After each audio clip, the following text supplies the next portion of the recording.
It's fast, it's powerful, and it's agile.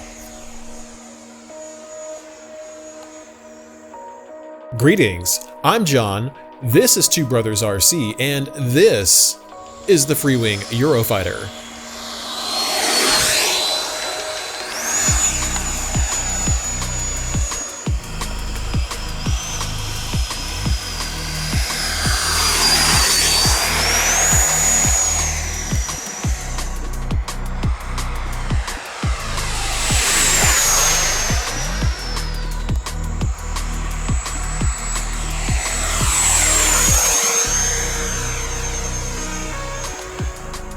Eurofighter is about as good as you can expect a jet to fly without thrust vectoring.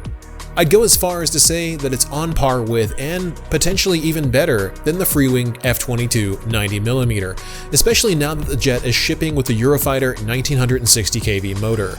All the flying you're seeing here is on 6 cells. Some dudes out there are total masochists and they enjoy 8-cell setups on birds like this, but you'd swear it ran on 8 cells on the stock power system. It is nothing short of phenomenal, and anyone who's ever flown it is going to tell you the same thing. Unless they're this guy. Now all I can tell you is that airplanes continue to not be monster trucks, so if you land them well, they won't break in half. True story. The last time I made a video on Eurofighter, I had called out MotionRC for bad customer service. I followed this up with a video explaining how the CEO of Motion got in touch, made it right, and committed to improving it. Everything I hear about Motion's customer service on my Discord server is now nothing less than positively outstanding, and I'm very happy to hear that. This is really all that I want from companies, aside from making good products, and maybe making an F-15 active, hint hint. In my previous life, I was a support lead at Epic Games, and I took my job seriously and led a team that consistently had over 95% satisfaction from my customers. Seeing Motion improve their service and commit to keeping it great is something that I want to see from everybody in the RC world, especially companies that sell airplanes with a known defect and then expect first-run buyers to pay for the upgrade part to fix that defect. Ridiculous. Ultimately, I'm happy when customers are happy because, as a public-facing guy running a YouTube channel who recommends airplanes to people, I'm the first person to hear about customer service problems. When customers complain, they complain to me. And I already put in a ton of work on this channel as it is, responding to just about everyone who sends me a message. So I prefer to promote and work with companies that make customer service their priority because it means less work for me when people are happy. Good companies make good products and stand behind those products. That's why I recommend buying this jet from MotionRC. After a year of owning Eurofighter, I discovered something neat. It can be way more fun to fly with a significant battery tray mod. Now, I'd originally flown it on the stock battery tray location, but over time I decided it was too nose heavy for how I want to fly. So I made a dangerous choice. I modified the jet to remove the battery tray and relocate it to a spot where the mixing board normally sits. I also shoved all the wiring under the air brake while keeping the servo functional by removing the foam under the air brake door. Then I was able to install 5300, 5800, 5900, and 6200 SMC high voltage batteries of full battery length behind the stock board instead of having to use 4400 batteries to get a similar center of gravity. This gave me unparalleled short takeoff performance, and not just that. That was nice. The rearward CG also makes the gyro way more useful. So I went into my Spectrum servo settings to optimize it further. I left the Canards at 150 travel so the gyro could use that, then limited the Elevons to 70 travel, reprogrammed servo settings in forward programming, cranked up the pitch gain, and got myself a very pitch-stable Eurofighter that aggressively uses the Canards for pitch stability. After programming the receiver with the limited Elevon travel, I went back to servo settings and reset it to 150 again. This prevents the pitch axis from wobbling while letting the Canards do most of the stabilizing, just like the full-scale Eurofighter would with its intricate flight computer. To control these gains and make the jet as agile as you're seeing it on screen for this entire talking segment, I use what I call flight computer mixing. My AS3X gains decrease as throttle is advanced. It's set up on a curved mix of throttle to each gain channel. This emulates how full-scale flight computers operate and limits surface deflections at higher speeds. Pilots can command full roll at Mach 1, but the flight computer isn't going to permit the surfaces to deflect so much that they rip off the airframe. So I took the same idea and translated it to the operation of the gyro to simulate a flight computer in model scale. When throttle goes up, the gain goes down, and vice versa. This works exceptionally well for me, and it lets me fly my fighter jets as scale as possible, because flying fighter jets without a gyro is not flying scale. This has been my go-to mix for over a year now with every AS3X equipped jet that I fly. I get minimal stability at high speeds, but more stability at lower speeds where it's actually critical. The gains reducing at the top end of the stick also prevents oscillation in all but the strongest winds that I've ever flown in.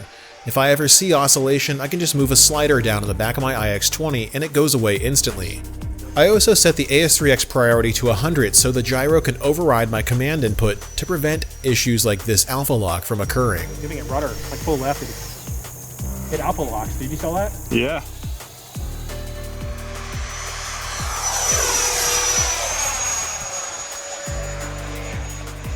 Put it into a Cobra. 3, 2, 1.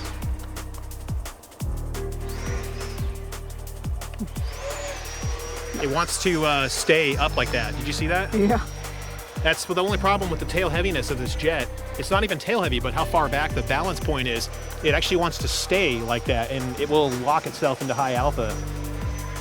So I had to push the nose down pretty strong to get it to come out of that. Go a little higher. 3, 2, 1. There. Took me a moment to get out of it, but it's an unfortunate consequence of the model. I'm sure the full-scale jet might be able to do it, but it might not be able to either. The fact that I can make a model do something that dramatic, just come to a dead stop, is super cool. It's what I live for here. To assist with stability and make the jet fly better overall, consider pointing the canards down about as far as I did here. Even in straight and level flight, the air flows under the canards and over the wings, so they still see a positive angle of attack. The canards pointing down also help trim the jet for level flight, and the Elevon trim will help maintain the best flight regimen for overall stability with a little bit of washout added to the wingtips for stall resistance. The battery mod and AS3X improvements took this jet from being my favorite jet of 2023 to being damned near my favorite jet of all time. The F-22 still edges it out because it can perform more maneuvers and recover from those maneuvers easier, but Eurofighter is very close to its potential. While Eurofighter is stable at high angles of attack, the F-22's stabulator authority is out of this world good, and Eurofighter wishes it had that level of pitch control, even with this mod. Speaking of mods, you may want to consider sequencing the gear yourself and run the gear direct to the receiver. Here's the stock sequencer versus my own personal sequencer.